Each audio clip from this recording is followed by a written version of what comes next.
नमस्कार, सियासी अखाड़ा देख रहे हैं आप। मैं हूं आपके साथ वरुण गोयल। आदमपुर उपचुनाव के बाद कांग्रेस में अंतर्कलह बढ़ गई है। कांग्रेस की वही कहानी है जिसकी बार बार चर्चा होती है। पार्टी उम्मीदवार की हार के कारणों का मंथन करने की बजाय नेता एक दूसरे के खिलाफ आरोप प्रत्यारोप लगा रहे हैं। गुटबाजी साफ तौर पर दिख रही है और अब तो हद यह हो गई है कि कांग्रेस की लड़ाई हैसियत पर आई।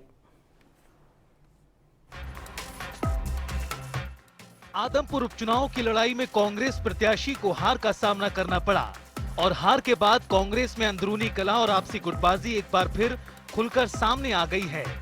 चुनाव में प्रचार के लिए जिन नेताओं को स्टार प्रचारक बनाया गया, उनमें से किरण चौधरी और कुमारी सैलजा जैसे स्टार प्रचारकों ने प्रचार से दूरी बनाए रखी। आदमपुर से कांग्रेस के प्रत्याशी रहे जयप्रकाश ने आरोप लगाया है कि कुमारी सैलजा को मैंने प्रचार के लिए बुलाया था, लेकिन कुमारी सैलजा प्रचार के लिए नहीं आई। मैंने ये कहा कि बहन जी मैं नॉमिनेशन दाखिल करूंगा, आप आ जाओ।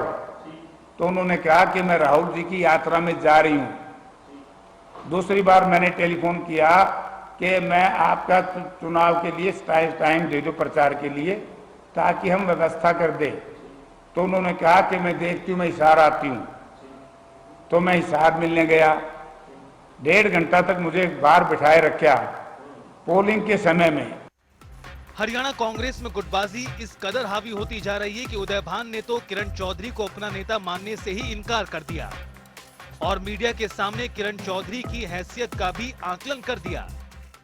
किरण चौधरी मेरी तो नेता नहीं है। किरण चौधरी, अब आप ये कहो, किरण चौधरी को कहा है जयप्रकाश जी ने। जहां तक किरण चौधरी कहती, किरण चौधरी की तरह के हमारे पार्टी में ये सारे जो स्टार प्रचारक हैं तकरीबन हैं, और किरण चौधरी मैं अपने आप से कोई इतना बड़ा नेता नहीं मानता है कि जो किरण चौधरी के बगैर ही नहीं होगा। वहीं किरण चौधरी ने उदय भान पर पलटवार करते हुए कहा कि मेरी हैसियत तो मेरे कार्यकर्ता हैं।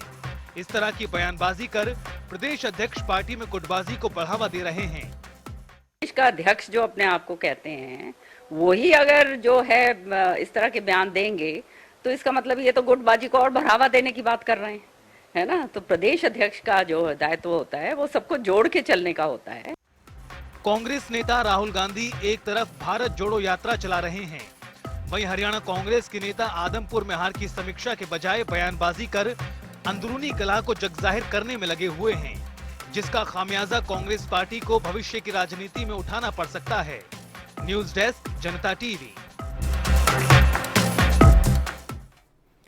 चर्चा करेंगे। 4 खास मेहमान हमारे साथ जुड़ गए। भूपेंद्र सिंह गहलावत, भारतीय जनता पार्टी के प्रवक्ता, वेद प्रकाश विद्रोही कांग्रेस से, विजेंद्र रेड्डू इनेलो से और डॉक्टर पंकज बेनीवाल आम आदमी पार्टी से। आप चारों का बहुत बहुत स्वागत है। विद्रोही जी, मैं ये समझ रहा हूं आज आपके पास कहने के लिए बहुत कुछ होगा, क्योंकि ये विषय ही ऐसा है और जिसकी चर्चा हम चुनाव से पहले भी बार बार कर रहे थे। आप कहते रहे ऑल इज वेल, सब ठीक है, लेकिन जब ये कहा जाए कि फला नेता की तो इतनी हैसियत नहीं है, एक नेता के लिए इस तरह की टिप्पणी कोई सचिव, कोई विधायक, कोई और नहीं कर रहा, प्रदेश अध्यक्ष का ये कहना, किस दिशा में जा रही है कांग्रेस? वरुण जी, आपको, गहलावत साहब को, रेड्डू साहब को, बेनीवाल साहब को और दर्शकों को मेरा नमस्कार जी। आदमपुर चुनाव के बाद बहुत दिन बाद आपसे चर्चा करने का मौका मिला, इसके लिए भी आपका धन्यवाद।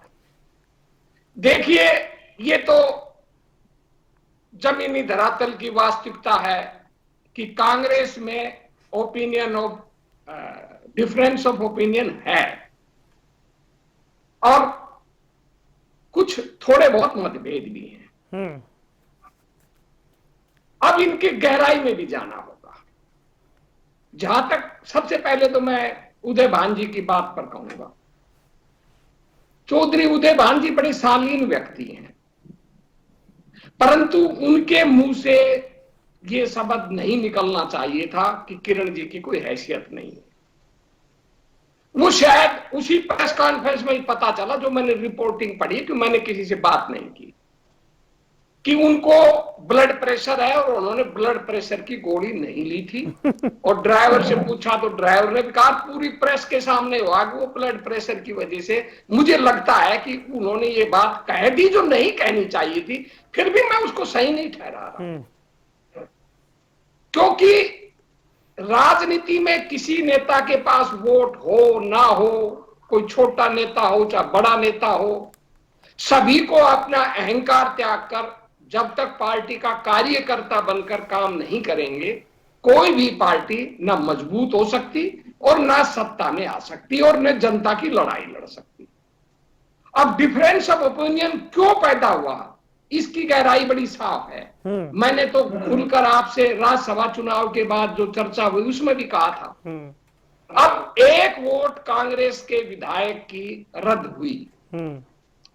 अब वो क्यों रद्द हुई, कैसे रद्द हुई, इसकी रिपोर्ट हाईकमान को दे दी गई।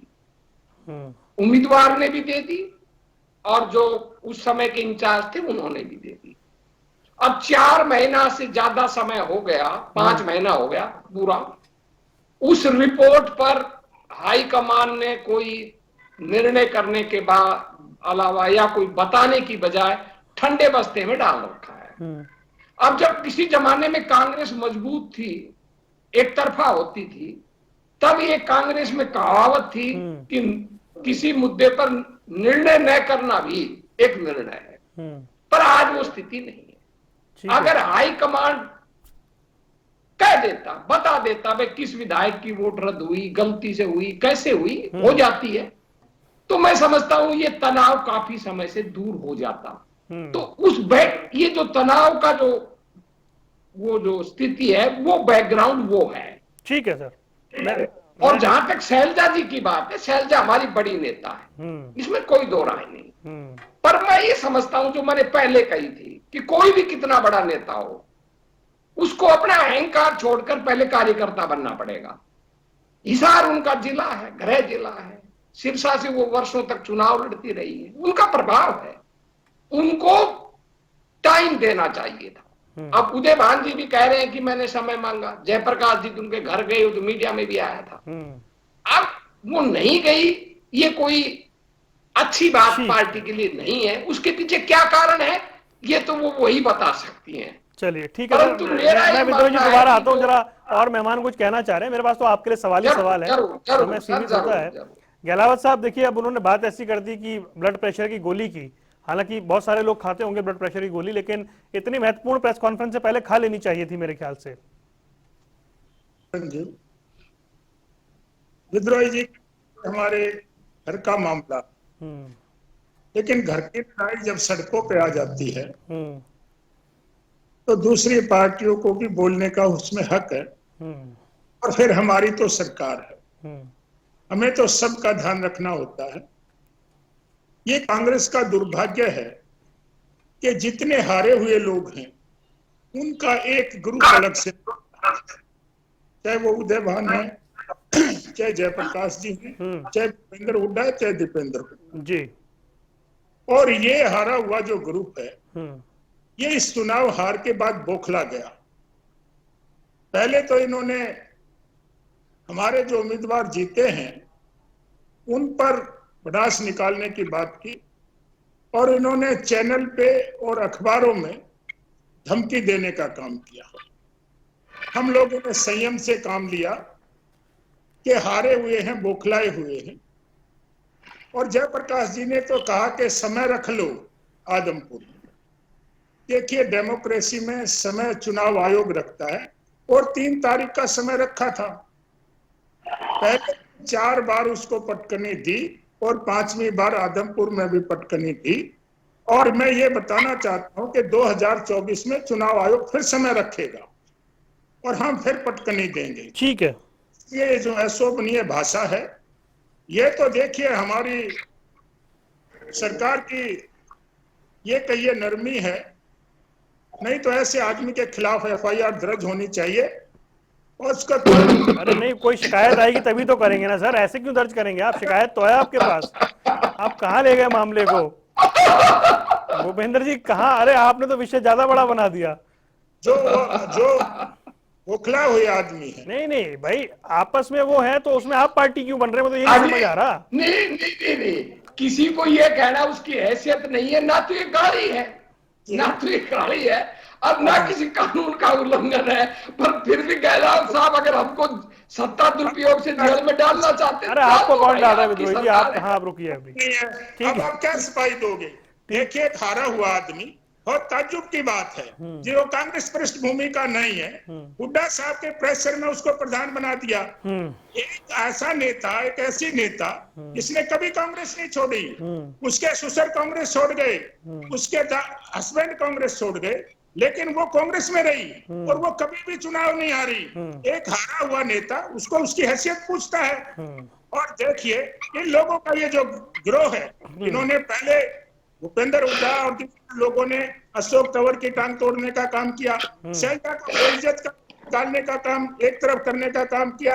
आज वो शैलजा पर और किरण चौधरी पर उंगली उठा रहे। हमारे लिए तो खुशी की बात है। ठीक है गहलावत साहब, मैं और मेहमानों को जोड़ के फिर आता हूं आपके पास। विजेंद्र रेड्डी जी, मुझे एक बात बताएं, हालांकि चर्चा तो ये होनी चाहिए थी कि इनेलो की परफॉर्मेंस कैसी रही, उस पर भी चर्चा बहुत हुई उस दिन, लेकिन ये जो कांग्रेस में जो गुटबाजी है, गहलावत साहब मैं आऊंगा आपके पास, दोबारा आऊंगा।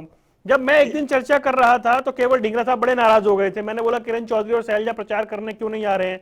उन्होंने बोला आप दूसरी पार्टियों के नेता के बारे में बात नहीं करते हैं। अब चुनाव खत्म होने के बाद यही सबसे बड़ा विषय बन गया है। और जब ये बात आई कि उनकी हैसियत नहीं है, उनको नेता नहीं मानते, इस तरह की टिप्पणियां हरियाणा की राजनीति में कब से होने लगी?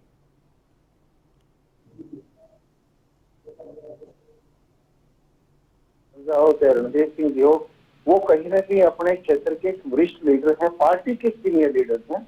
और किरण चौधरी तो वास्तव में सबसे बड़ी लीडर मैं उसको मानता हूँ, इतनी पुरानी वो राजनीति रही है। और किरण चौधरी की सबसे बड़ी बात उसकी इच्छा थी, क्योंकि राजनीतिक व्यक्ति को किसी को भी चुनाव उसके लिए त्योहार होता है और उस त्योहार में वो शामिल ना हो ये असंभव ही नहीं है। बहुत बड़े दुख के साथ उसको इस त्योहार से बाहर रखना पड़ता है। किरण चौधरी ने बार बार कहा कि मुझे सम्मान के साथ बुला लो, मैं चुनाव में जाना चाहती हूँ। और किरण चौधरी को डर दिया था कि वो मीटिंग हुई कैंडिडेट का सिलेक्शन के लिए, उसमें उनको नहीं बुलाया गया और अन्य मीटिंगों में भी वो शामिल नहीं हुई। विजय भान जी और भूपेंद्र जी मीटिंग करते रहे। उनको ये था कि भाई तो चुनाव है, कम से कम अब तो आपको बुलाएंगे। जिस प्रकार से हरियाणा प्रदेश का एक रिवाज है कि अगर किसी के परिवार में शादी हो तो रूठे होकर मना लेते हैं, और राजनीति वालों के लिए तो चुनाव ही शादी होती है। तो उसको ये भरोसा था कि तुझे जरूर बुलाएंगे।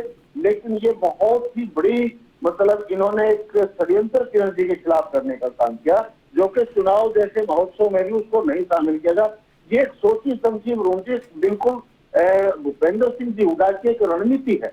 वो नहीं चाहते कि हरियाणा प्रदेश से मेरे धड़े के अलावा कोई दूसरा ग्रुप बचे या दूसरा वरिष्ठ लीडर जो तेरे बराबर का है वो कोई बचे। वो उनकी अपनी नीति के तहत उन्होंने उनको वहां पर नहीं बुलाया। देखिए, अगर ये भूपेंद्र सिंह जी जिस प्रकार से जयप्रकाश जी को वहां लेकर के आए, आदम बनाने का काम किया, इसमें जयप्रकाश जी ने निर्दलीय चुनाव लड़ा। उस टाइम जो है भूपेंद्र जी के बारे में अटपटी बातें काफी कही गई थी। इन्होंने मेरे को धोखा दिया है, विश्वासघात किया है, विश्वसनीय मित्र नहीं है, इस तरह की काफी सारी बातें की थी। लेकिन फिर भी वो इनको यहाँ लेकर के आ गए और यहाँ लेकर के आकर के इस इलेक्शन को केवल और केवल पिता पुत्र का इलेक्शन नहीं रहा, कांग्रेस का इलेक्शन इसलिए नहीं रहा विजेंद्र जी और विद्रोही जी को रखिए स्क्रीन पर। हाँ जी, बोलिए। हाँ, क्योंकि भूपेंद्र सिंह हुड्डा जी भी देखिए हरियाणा के पूर्व मुख्यमंत्री हैं, लेकिन मैं ये मानता हूँ कि उनके मन में ये इच्छा थी कि जयप्रकाश को वहां लाया जाए और उसको हराया जाए। अगर इलेक्शन जैसे महोत्सव के ऊपर भी कोई राजनीतिक पार्टी अपने वरिष्ठ नेताओं को चुनाव के लिए आमंत्रित नहीं करती है तो इसका साफ संकेत ही नहीं, ये स्पष्ट हो जाता है कि वो जानबूझ के इस इलेक्शन को लूज करना चाहते हैं। मैं वायदे के साथ करता हूँ, अगर ये इलेक्शन भूपेंद्र सिंह जी हुड्डा का कोई पारिवारिक सदस्य लड़ रहा होता तो वो पूरा जोर लगाते, सभी को बनाते भी, लेकिन अब नहीं बनाएगा इसको हराने के लिए। और जो वोटों की ये संख्या बता रहे हैं, देखिए जो वोट आई है ये कांग्रेस की वोट नहीं हो सकती है, ही नहीं हुआ कांग्रेस की वोट इतनी। ये तो क्या हुआ कि 29 तारीख तक कहीं न कहीं त्रिकोणीय मुकाबला चला हुआ था वहां पर, इनेलो का, बीजेपी का और कांग्रेस का।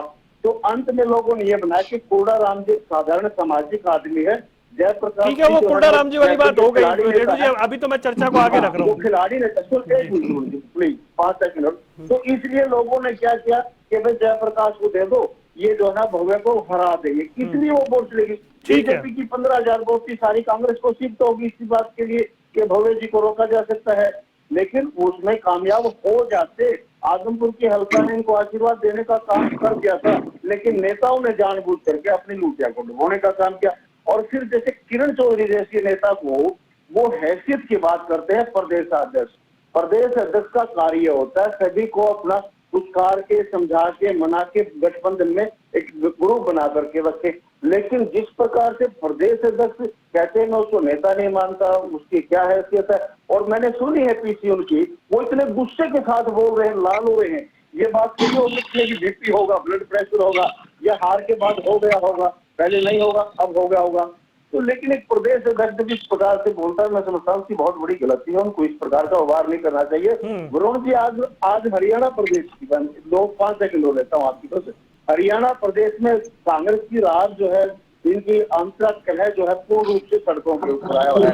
भारतीय जनता पार्टी में भी अंतरकलह बहुत हो गया है आजमपुर के चुनाव। ठीक है, वरिष्ठ नेता नहीं पहुंचे, जेजेपी में भी बहुत अंतरकलह है।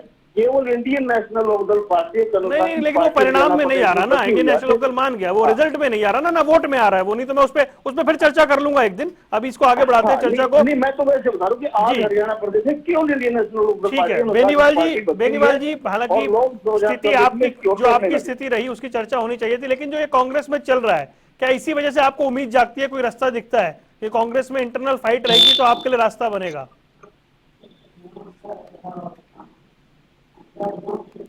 डॉक्टर पंकज बेनीवाल, आवाज मिल रही है आपको? पंकज तक आवाज नहीं आ रही है, फिर लौटेंगे। वेद प्रकाश विद्रोही जी, आपका पसंदीदा सवाल पूछूं आपसे मैं? पूछ लो साहब। हैं? वो संगठन के विस्तार की कोई तारीख आ गई क्या? नहीं जी, कोई तारीख नहीं आई है।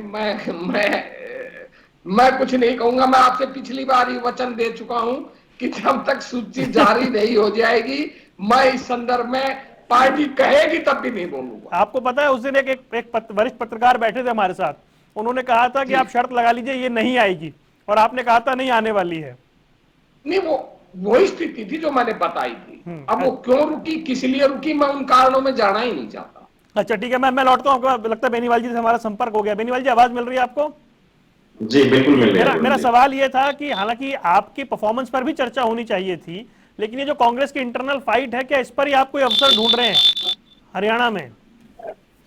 नहीं, कांग्रेस की इस लड़ाई में आम आदमी पार्टी बिल्कुल कोई अवसर नहीं ढूंढ रही है। कांग्रेस का कोई वजूद ही नहीं है हरियाणा के अंदर। कुछ तो भूपेंद्र सिंह हुड्डा जी खा जाएंगे, कुछ भाजपा खा जाएगी, कांग्रेस कुछ दिन के बाद हरियाणा से समाप्त हो जाएगी। और अरविंद केजरीवाल की नीतियों पे जैसे दिल्ली और पंजाब के अंदर लोगों ने विश्वास जताया है, वैसे ही जब हरियाणा के अंदर लोगों में विश्वास जता जाएगा तो ये सारी पार्टियों का जनाधार यहां से खत्म हो जाएगा। हमारे विद्रोही साहब ने कहा कि ब्लड प्रेशर की गोली ना खाने की वजह से, अरे भैया ब्लड प्रेशर बढ़ जाता, उसमें किसी की हैसियत पूछने की जरूरत कहां से आ गई? ये महिलाओं का अपमान है। जो पार्टी महिलाओं का सम्मान नहीं कर सकती, जैसे कुमारी शैलजा जी इनकी इतनी बड़ी वरिष्ठ नेता हैं, किरण चौधरी जी इनकी इतनी वरिष्ठ नेता हैं, अगर ये दो इतनी बड़ी वरिष्ठ नेताओं का, अपने महिलाओं का अगर सम्मान नहीं कर सकते, उनकी हैसियत पूछते हैं एक टीवी चैनल पे बैठ करके, एक प्रेस कॉन्फ्रेंस करके, तो मैं नहीं समझता कि ऐसे प्रदेश अध्यक्ष को प्रदेश अध्यक्ष रहने का अधिकार है। ये ब्लड प्रेशर की गोली ना खाने की वजह से बीपी नहीं बढ़ा, ये बीपी बढ़ा उदय भान जी के अहम की वजह से। वो अपने अहम में चूर है बिल्कुल, और कांग्रेस पार्टी को एक निम्न स्तर पर ले जाने का वो काम कर रहे हैं। भूपेंद्र सिंह हुड्डा जी के साथ मिलकर के उन्होंने कांग्रेस को बिल्कुल खाने का काम किया है। और ये अभी की बात नहीं है, ये आप देखिए चिंतन शिविर में भी इन लोगों को नहीं बुलाया गया था। उन्होंने जब भी ऐसी बातें सामने आई थी, राज्यसभा का जब चुनाव हुआ तो कैसे यहां पर उन्होंने अपने ही कैंडिडेट को हराया। और मजे की बात यह है कि सुरजेवाला साहब को यह पहले से पता था कि अगर हरियाणा से मैं राज्यसभा में जाऊंगा तो मुझे जानबूझ कर हरा देंगे, इसलिए वो राजस्थान से जाकर राज्यसभा का चुनाव लड़ा। तो ये कोई नई बात नहीं है कांग्रेस के अंदर कि कांग्रेस आज पहली बार आपसी फूट का सामना इनके आ रहा है। चुनाव के दौरान ही ये सामने आ गया था कि किरण चौधरी जी ने, शैलजा जी ने कहा कि हमें बुलाया नहीं गया, हमें मान सम्मान नहीं दिया। अब जो पार्टी अपने ही नेताओं को और खासकर महिलाओं को अगर सम्मान नहीं दे रही है, तो ऐसी पार्टी का मैं नहीं मानता कि हरियाणा के अंदर आगे कोई वजूद होगा। और कांग्रेस पार्टी को अगर लोग वोट दे भी देते हैं तो ये लोग बिक जाते हैं, ये दूसरी पार्टियों के सामने जाके सरेंडर कर देते हैं और दूसरी पार्टियों में विलय कर लेते हैं। ठीक है जी, इसका उदाहरण मैं है आता हूं जी, अभी जी। बेनीवाल जी, फिर आऊंगा आपके पास। छोटी सी एक लाइन और रहेगी। कुलदीप बिश्नोई जी भी पहले कांग्रेस से जीते थे और कांग्रेस 3 साल जीत करके बोले कांग्रेस में जो भी इन्होंने इनको गालियां दी, पहले 3 साल भाजपा को गालियां दी, 600 दिन जैसे ही कार्यकाल पूरा हुआ था बीजेपी का, भव्य बिश्नोई जी कैसे किसान आंदोलन के दौरान चर्चा अलग हो जाएगी डॉक्टर पंकज, वो चर्चा अलग हो जाएगी। नहीं, उस पे आ जाएंगे। मैं ये कह रहा हूं कि कैसे कांग्रेस पे रहना चाहता हूँ। कांग्रेस के लोग दूसरे दलों में भाग जाते हैं कांग्रेस को छोड़ करके, ये सिर्फ अपमान करते हैं, इस वजह से ऐसा हो रहा है। आज जब चर्चा जब पैनलिस्ट की सूची आई तो मैं विद्रोही जी को देखकर खुश था, मुझे लगा था खुलकर बोलने वाले व्यक्ति हैं, लेकिन जब उन्होंने बीपी की गोली से डिफेंड किया तो मुझे थोड़ी आज निराशा हुई। हालांकि उन्होंने बाद में ये कह दिया कि ऐसे शब्द इस्तेमाल नहीं होने चाहिए थे। विद्रोही जी, आज मैं सोशल मीडिया पर एक टिप्पणी पढ़ रहा था और वो कोई कांग्रेस कार्यकर्ता की टिप्पणी थी। उन्होंने लिखा, हरियाणा कांग्रेस रोहतक कांग्रेस बनती जा रही है। देखिए, कोई भी कुछ भी कह सकता है। जब पार्टी में कुछ गड़बड़ियां होंगी, कुछ गलत शब्दों का प्रयोग होगा, कुछ बातें निकलेंगी तो दूसरों को तो चुटकियां लेने का मौका मिलेगा ही, इसमें कोई दो राय नहीं है। अब आश्चर्य की बात है, वन मैन पार्टी, आप पार्टी जिसमें एक जाति के अलावा कोई नेता नहीं है, एक व्यक्ति की पार्टी है केवल, इन्हें लो, एक पार्टी, एक व्यक्ति की पार्टी, और जनता ने जिनको बुरी तरह नकार दिया वो भी हम पर तंज कस रहे हैं, बड़े बड़े दावे कर रहे हैं क्योंकि हमने ही मौका दिया है। भाजपा की जहां तक बात है, भाजपा के साथी कहते हैं कि भाई हैसियत नहीं बतानी चाहिए। अरे भैया, आपने तो कुलदीप बिश्नोई को कपूत कहा था, शायद भूल गए श्रीमान गहलोत साहब। आप चाहें तो वो वीडियो अभी मेरे मोबाइल में मैं सुनवा देता हूं। उन्होंने कपूत कहा था, और आपका मुख्यमंत्री तो आपके एक बोर्ड का जो मेंबर था, एचएस बोर्ड का, HSSC बोर्ड का, उसके खिलाफ फरसा लेकर खड़ा हो गया था। और जितनी गुटबाजी भाजपा में है, ठीक है भाई, आपके पास सत्ता है, सत्ता की चाशनी है, पर दबी जबान में रामविलास शर्मा, राव इंदर जी, मैं तो मैं तो उनकी बात कर रहा हूं जो खुलकर कह रहे हैं। जब ये कहा जा रहा है कि उनकी हैसियत नहीं, मैं आपको नहीं कह रहा। नहीं, मेरा सवाल ये है, मैं आपके सवाल का ही जवाब दूंगा। विद्रोही जी, मैं आपके सवाल का ही जवाब दूंगा, जरूर दूंगा, पर मैं भाइयों को, उन्होंने बड़ी बड़ी भूमिका बन गई, अपने जवाब पे आइए कि वो भी लंबी चौड़ी हम पर दाग रहे हैं क्योंकि हमने मौका दिया है। दाग लो भाई, अब आप सवाल कर लीजिए जी। अब आपका क्या सवाल है? मेरा सवाल ये है कि 2014 से सिलसिला शुरू हुआ, लोग नाराज हुए, छोड़ के गए, दूसरी पार्टियों में सांसद बने, केंद्रीय मंत्री बने, विधायक बने, हरियाणा सरकार में मंत्री बने। कांग्रेस अपनी गलतियों से सबक कब लेगी? हाँ, ये बात आपकी ठीक है कि कांग्रेस को अपनी गलतियों से भी सबक सीखना चाहिए और निर्णय तेजी से करने चाहिए। निर्णयों को ठंडे बस्ते में डालने की बजाय निर्णय कर देना चाहिए, चाहे कोई नाराज हो चाहे कोई खुश हो। अगर राज्यसभा चुनाव के बाद जिस भी व्यक्ति की गलती थी विधायक की, पार्टी चाहे उसे माफ कर देती, सार्वजनिक रूप से उसका नाम बता देती और उसको जो प्रताड़ना करनी थी, सेम और नेम करने की जो प्रक्रिया होती है पार्टियों में, वो कर देती, तो आज ये स्थिति नहीं होती। अब ये स्थिति बनी है, उसके बावजूद भी हमने 52,000 वोट ली है, भाजपा का ग्राफ गिरा है, इनकी सम्मिलित वोट तो 1,15,000 थी। आप संतुष्ट हैं इससे? जी, आप संतुष्ट हैं इससे? आप संतुष्ट हैं इससे? नहीं, संतुष्ट नहीं है। मैं कह रहा हूं कि उसके बावजूद भी हमने अच्छा प्रदर्शन किया, मैं तो वो बात कह रहा हूं। ऐसा नहीं है जो राइट ऑफ कर रहे हैं हमको, मैं उस बात की बात कर रहा हूं। ठीक है, ऐसा नहीं है। एक 54 साल के गढ़ में हमने पहली बार जितनी वोटों से भजन लाल जीतते रहे हैं, उसका 86 हजार से वोटों जीतते थे, तो हमने अच्छा प्रदर्शन किया है, पर वो संतोषजनक नहीं है। ये प्रदर्शन और भी अच्छा हो सकता था। उसका उदाहरण है कि 8 गांव, 57 गांव है, 8 गांव में 17,740 वोटों से भाजपा उम्मीदवार जीता है और 49 गांवों में कड़ी टक्कर रही है। वहां हम 2,000-2,500 वोटों जीते हैं 49 गांवों में, और हम केवल 8 गांवों में 17,740 वोटों से हार गए हैं। तो हमारी व्यापक स्वीकार्यता है वहां पर, 8 गांव में नहीं बन पाई। अगर और हम एकजुटता से लड़ते तो उन 8 गांवों में भी हमारी स्वीकार्यता बढ़ती। तो ये तो हमें नुकसान तो हुआ है, इसमें कोई दो राय नहीं है। और जो ब्लड प्रेशर की बात कही, मैं कोई बहाने नहीं कर रहा। मैं उदय भान जी के फादर को उस समय जानता हूं जब मैं जनता पार्टी में सक्रिय था। वो जो एमएलए हुआ करते थे चौधरी देव, मैं बिल्कुल 19-20 साल की मेरी उम्र थी। चौधरी देवीलाल जी से उस समय भी मेरा बहुत स्नेह था, और गयालाल जी उस समय हमारे एमएलए थे। तब से मेरा उनसे परिचय है। और ये उदय भान हर जब कुछ नहीं हुआ करते थे, तो ये शालीन व्यक्ति है, मैं वैसे कोई बहाना नहीं कर रहा। और उसको ब्लड प्रेशर है, ये भी कटु सत्य है। और उसने गोली नहीं ली, ये भी कटु सत्य है। पर उसके बावजूद भी मैंने कहा है कि उनके शब्द गलत थे। चाहे कोई छोटा, मैं कह रहा हूं, चाहे छोटा कार्यकर्ता है, चाहे मेरे जैसा साधारण व्यक्ति है जिसके पास 1 से ज्यादा वोट नहीं है। अगर मेरे ज्यादा 1 से ज्यादा वोट होती तो मैं भी आज तक एमपी एमएलए बन लेता। पर मेरे पास ना 1 रुपया है, ना मेरे अलावा कोई वोट है, मेरी तो शादी भी नहीं हो रही।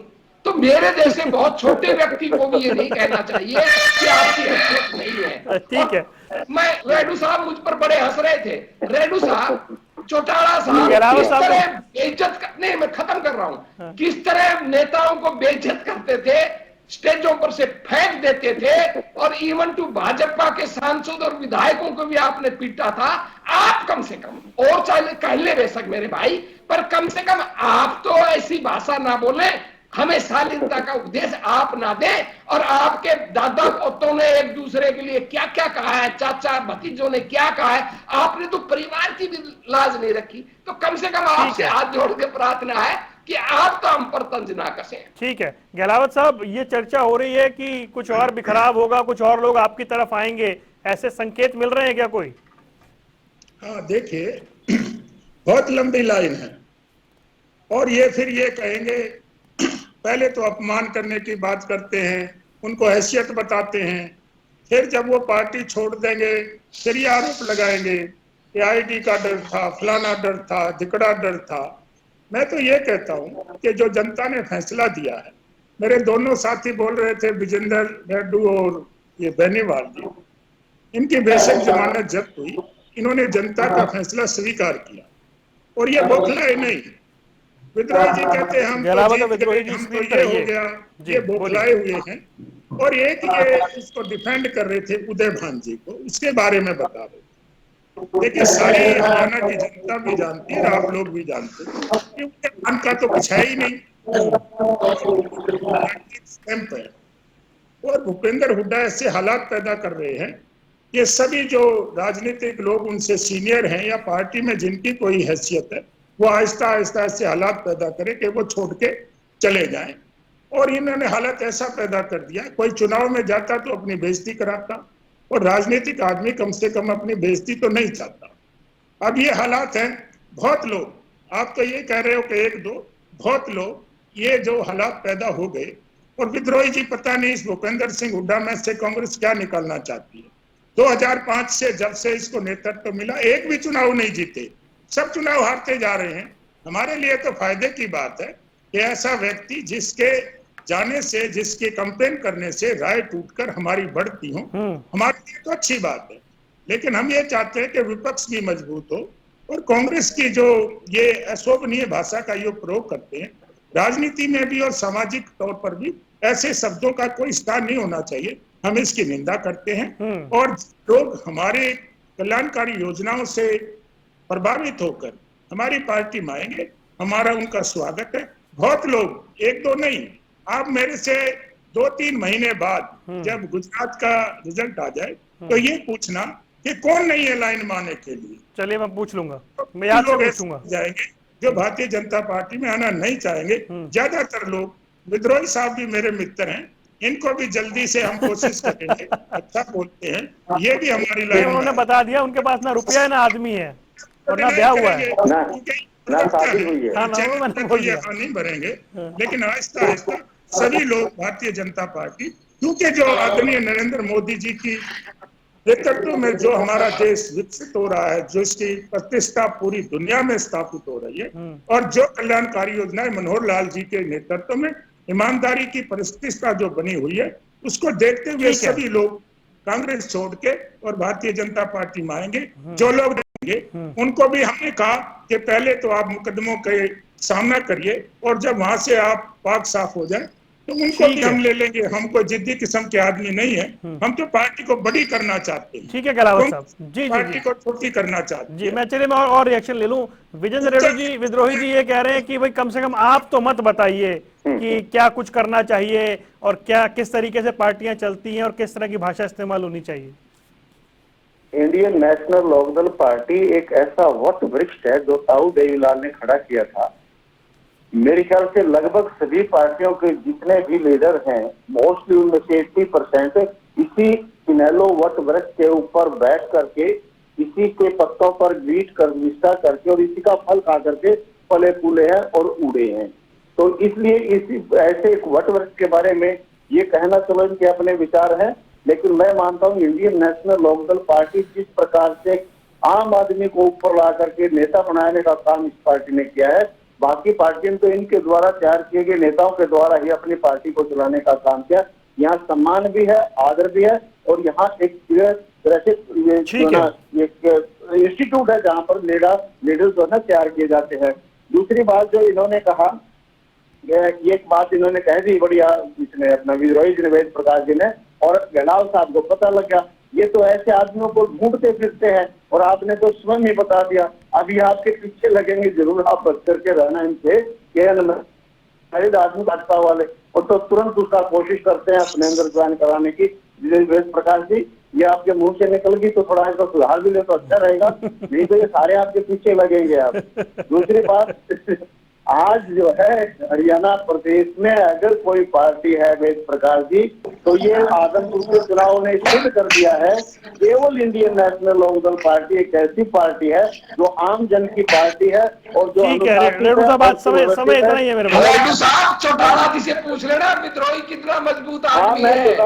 मैं मुख्यमंत्री था ना चौटाला साहब, 2 बार मुख्यमंत्री रहे, तब भी मैंने उनसे डरा, खुलेआम उनसे लड़ाई लड़ता था, मैं नहीं घबराता। वो कहाँ कह रहे हैं डरने के लिए? वरना मैं तो सड़क का ही आदमी हूँ, सड़क पे ही रहूंगा, मुझे अपनी हैसियत का पता है। आपका सम्मान करते हैं, अरे हैसियत की चर्चा ना करिए सर, इसी पे तो कलेश है सारा। कर दिया आपने।